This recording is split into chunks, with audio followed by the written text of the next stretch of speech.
Bagaimana tanggapan kalian kalau misalkan jajaran kamera APS-C itu dibilang kamera buat orang miskin atau kamera buat pemula doang? Dan kita akan bahas hal tersebut di video kali ini.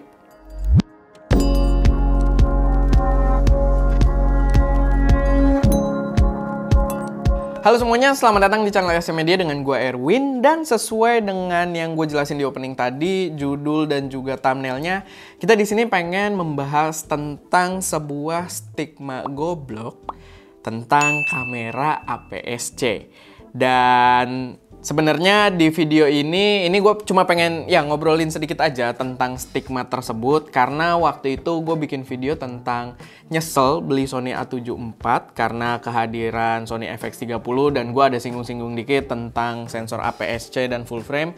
Lalu muncul orang yang bisa gue bilang mungkin semacam pemuja full frame mati-matian gitu ya, yang komentarnya begitu keras dan menggambarkan kalau kamera APS-C itu adalah kamera-kameranya orang susah, orang miskin. Walaupun gue nggak tahu juga acuan dia orang miskin itu seperti apa gitu ya. Tapi ya menggambarkan dari komentar-komentar kalau APS-C itu adalah kamera orang miskin. Dan gue jadi kepikiran, sebenarnya di society dunia produksi masih ada sedikit gitu ya, sedikit segelintir orang doang yang memang masih meyakini sebuah stigma kalau kamera APS-C itu adalah kamera murah buat orang yang mungkin belum mampu buat beli full frame atau sekedar buat pemula. Dan itu yang bakal gue bahas di sini. Dan kalian juga bebas untuk berpendapat nantinya kalau misalkan punya counter argumen dari pendapat gue, dan mungkin kalian juga punya pendapat sendiri. Bebas mau kontra atau mau pro dengan pendapat gue, itu silahkan aja karena di sini adalah ruang diskusi yang bebas juga. Yang penting jangan kelihatan bego-bego banget gitu ya. Dan untuk pengguna full frame, perlu diingat kalau video ini sama sekali tidak menyerang pengguna full frame karena gue juga punya kamera full frame di sini, jadi tidak perlu untuk tersinggung kecuali kalau kalian pemikirannya terbatas juga gitu ya. Tapi gue yakin ya banyak di sini yang cukup bijak dan udah cukup mendalami kamera juga, so harusnya paham kalau gue di sini tidak mendiskredit kalian yang pakai kamera full frame sama sekali. Nah, balik lagi kalau merujuk pada pertanyaan apakah kamera APS-C itu buat orang yang belum mampu beli full frame dan kamera yang dikhususkan untuk pemula, menurut gue jelas enggak. Menurut gue orang-orang yang berpikir seperti ini itu adalah jenis orang-orang yang mainnya kurang jauh, belum mendalami kamera, atau baru main kamera juga anak kemarin sore gitu ya, atau orang-orang yang sebenarnya udik gitu. Udik baru main kamera dan dia pengen dilihat wah dengan memegang kamera full frame. Jadi itu kategori orang yang menurut gua bakal keluar statement kalau kamera APS-C itu buat pemula dan kamera full frame berada untuk profesional. Itu tipe-tipe orang yang menurut gua berpikir seperti itu. Padahal ya menurut gua enggak. Tentunya untuk perbedaan ukuran sensor itu pastinya akan membawa efek yang berbeda juga, pasti gitu. Sensor berpengaruh di dalam kamera. Sensor APS-C, sensor full frame, micro four third, 1-inch sensor, itu akan berpengaruh gitu. Akan ada elemen yang berbeda juga.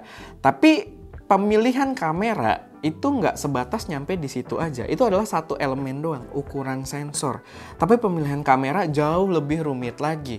Ada yang namanya image processing gitu kan. Kemampuan kamera dalam memproses gambarnya, memproses pixel yang ditangkap atau cahaya yang ditangkap oleh sensor untuk menjadi pixel gitu kan. Begitu juga spesifikasi video, penggunaan, support compatibility, dan lain sebagainya, ekosistem, dan sebagainya. Jadi banyak banget gitu, nggak berfokus pada ukuran sensor doang. Dan hal ini yang mungkin masih kurang dipahami oleh beberapa pengguna. Nggak banyak, gue yakin. Ini adalah statement yang sangat kolot. Karena di komentar tersebut juga setelah orangnya membela full frame mati-matian gitu ya, kalau dia adalah pilihan yang superior daripada APS-C. Tapi yang kontra dengan dia itu juga cukup banyak gitu, dan memberikan penjelasan-penjelasan yang menurut gue sangat reasonable, sangat masuk akal. Jadi gue yakin sebenarnya udah banyak juga orang yang tahu, cuman masih ada beberapa aja yang belum memahami hal ini. Dimana pemilihan kamera jauh lebih rumit lagi dari sekedar sensor size aja. Mungkin dulu zaman jahiliyah iya gitu ya, kamera-kamera APS-C itu developmentnya agak dikesampingkan oleh brand, bukan jadi prioritas utama kalau dibandingkan dengan full frame.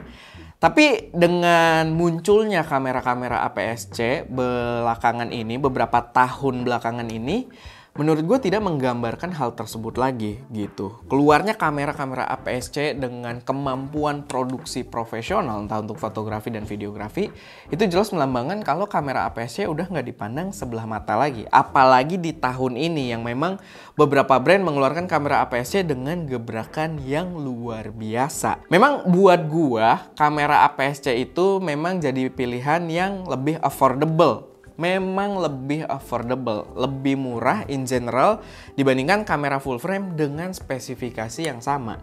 Tapi itu membuatnya lebih ke jadi pilihan sweet spot gitu untuk beberapa jenis workflow termasuk di kita. Tapi bukan berarti stigmanya menjadi kamera orang miskin atau kamera orang yang belum mampu gitu buat beli full frame. Karena di sini gue kasih contoh simple aja, tapi dalam arti simple di sini memang ini contoh kamera APS-C yang memang paling mahal juga ya. Di sini gua punya Fujifilm X-H2S. Ini adalah kamera APS-C dengan sensor crop sensor APS-C gitu ya, tapi dia untuk body only. Dijual dengan harga 40 juta rupiah. 40 juta rupiah, dan siapa yang bisa bilang kalau itu adalah kamera murah? Gue nggak akan bilang itu kamera murah.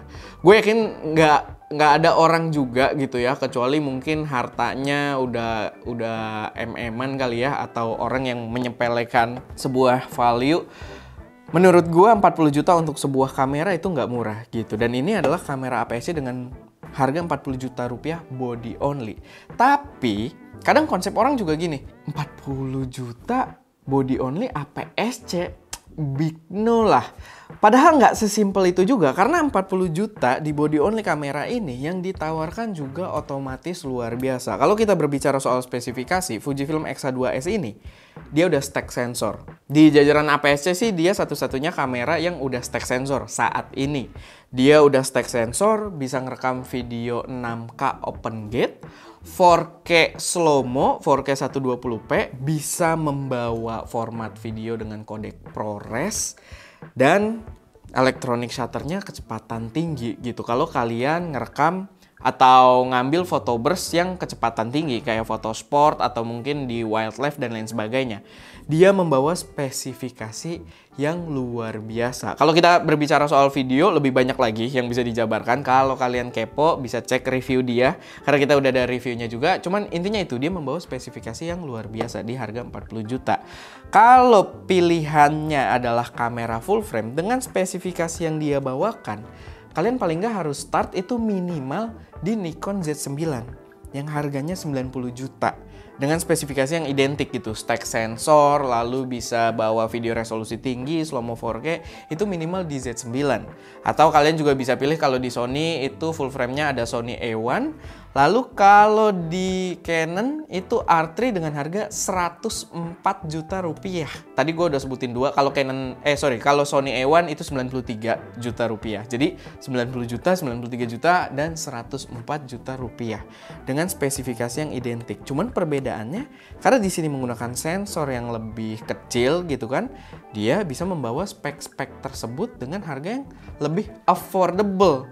Bukan kamera murah, cuman lebih affordable, jauh gitu kan, 40 juta kalian dapat spesifikasi tersebut. Bahkan kalau kita ngomongin yang 3 brand besar tadi yang bawa format kodek ProRes, itu cuma Nikon Z9.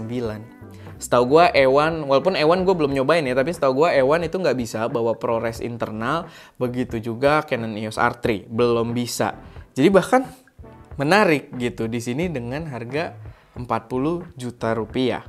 Jadi itu, intinya sih sebenarnya gue cuma mau bilang APS-C itu kalau dari sudut pandang gue itu sebagai pilihan sweet spot aja. Gue juga nggak bilang APS-C superior dibandingkan full frame ya. APS-C lebih bagus dari full frame, enggak juga. Karena memang sensornya membawa beberapa kekurangan juga dibandingkan dengan development yang udah dilakukan kamera full frame. Cuman bukan berarti dia adalah kamera buat orang miskin atau kamera khusus pemula. Karena balik lagi, dia pilihan sweet spot aja. Dengan harga yang lebih affordable bisa membawa spesifikasi yang sangat tinggi. Dan untuk penggunaan profesional, spesifikasi yang dibawa oleh kamera-kamera APS-C udah sangat cukup. Apalagi kalau ngelihat X-H2S ini. Ini emang paling tingginya, tapi kalau kita ngelihat X-T4, X-T3 itu aja udah cukup banget buat penggunaan profesional. Dan dari Sony pun kemarin keluar gebrakan lagi. FX30 yang luar biasa profesional juga, bahkan masuk ke dalam lini cinema line mereka. Belum lagi dari Canon juga ada R7, R10 dengan kemampuan yang luar biasa juga gitu dari sebuah kamera APS-C. Jadi itu intinya, gue cuma menjabarkan kalau mindset kamera APS-C itu selalu di bawah kamera full frame. Menurut gue itu adalah pemahaman yang salah. Dan balik lagi, pemilihan kamera yang kalian butuhkan yaitu akan menyesuaikan dengan workflow kalian dan preferensi kalian juga. Begitu juga dengan budget kalian. Jadi nggak bisa sembarangan kalau ada orang pakai APS-C terus lo bilang, ah dia belum mampu aja beli full frame. Yakin gitu kan? Kayak gua dengan harga si X-H2S ini, walaupun ini bukan punya gue ya, tapi gue lagi consider juga. Cuman harga 40 juta ya gue bisa dapat juga full frame kelas menengah gitu kan, A74 yang gue juga punya di sini gitu kan.